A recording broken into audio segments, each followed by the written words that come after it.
Bonjour, je me présente, je m'appelle Camille, je suis maman solo de deux enfants, une jeune fille de 15 ans et demi et un petit garçon de 11 ans et demi. Ma famille a beaucoup souffert. Dès tout petit, dès son plus jeune âge, mon fils était différent. Il est différent dans son comportement, dans sa façon de faire, dans ses réactions, dans tout, dans son apprentissage. Et j'ai vite compris qu'il y avait quelque chose qui était différent, mais quoi? J'ai passé des années à voir des professionnels, des psychologues, des neuropsychologues, des orthophonistes, des pédopsychiatres, des neuropsychologues, des psychomotriciennes, des orthoptistes. J'en ai vu beaucoup. J'ai été convoquée régulièrement à l'école. J'ai perdu beaucoup d'amis parce que mon fils est une bombe, donc il fait beaucoup de bruit, il coupe la parole. À la maison, c'est compliqué. Ma fille souffre énormément parce que à la maison, c'est un conflit permanent. J'ai aussi été éloignée des personnes de ma famille parce que c'est très compliqué d'avoir un enfant différent. Et ça éloigne de tout, et ça éloigne de ses amis, ça éloigne de sa vie au quotidien parce que ces comportements-là poussent à l'isolement.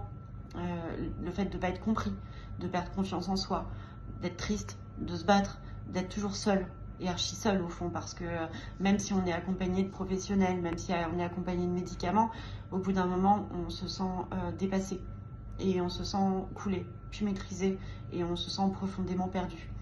Parce que ça fait des années qu'on travaille sur soi, sur trouver des solutions pour s'en sortir, et je me suis sentie coulée. J'avais plus personne pour m'écouter.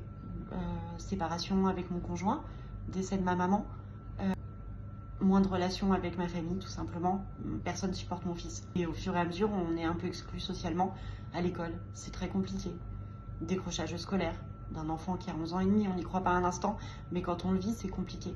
Des scènes terribles à la maison, un enfant qui dort pas, qui saute dans tous les sens, qui devient agressif, qui est extrêmement énervé. Bref, l'enfer.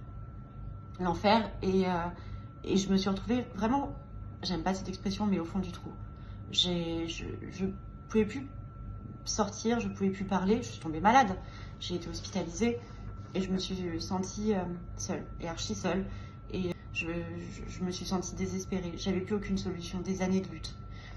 Et j'ai rencontré Anaïs sur les réseaux sociaux. Je ne la connaissais pas. Et Anaïs m'a dit, voilà, j'aimerais bien, si tu es d'accord, qu'on puisse discuter toutes les deux. Et c'était vraiment une approche bienveillante. Elle voulait simplement savoir à quoi pouvait ressembler ma vie, parce que j'avais posté un message de détresse.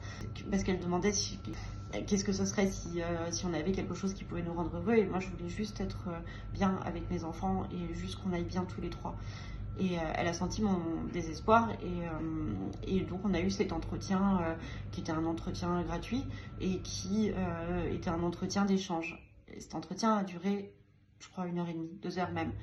Et j'ai enfin été comprise, et en tout cas comprise, entendue et épaulée. Au bout de 2 heures, j'avais toujours pas vidé mon sac parce qu'il était tellement lourd, mon sac. Alors Anaïs m'a proposé un second rendez-vous. Et en fait, avec ces échanges-là, c'est devenu une évidence pour moi. C'était devenu une évidence que j'avais pas besoin d'avoir une psychologue. Alors, j'adore les psychologues, elles sont absolument géniales. Mais dans cette situation-là, malheureusement, c'est pas suffisant.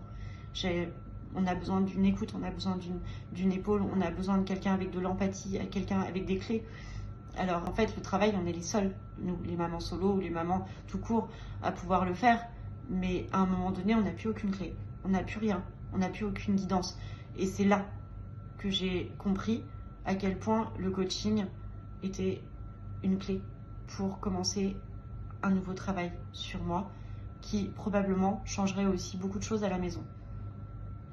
J'ai commencé ce travail depuis le mois de décembre, et aujourd'hui, on est le 7 avril, et quand je regarde un petit peu mon parcours sur ces quelques mois, je me sens redevenir moi-même. Alors c'est le début d'un travail, évidemment, puisque du coup, j'aurais pas fait une finio tout de suite, on sort pas de toute façon d'une guerre en l'espace de 3 mois. Mais en tout cas, aujourd'hui, je sais que je vais dans la bonne direction et que je suis accompagnée avec une personne de confiance, une personne extrêmement professionnelle, avec des vrais conseils, avec des vraies des vraies clés, avec des vrais plans.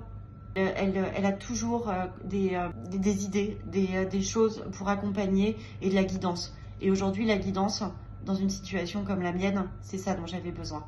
Donc, si vous êtes comme moi et que vous n'avez plus aucune solution, que vous ne vous en sortez pas avec tout ce que vous avez pu essayer, croyez-moi, essayez le coaching parental d'une maman comme Anaïs et d'une professionnelle comme Anaïs. Vous n'en serez pas déçus.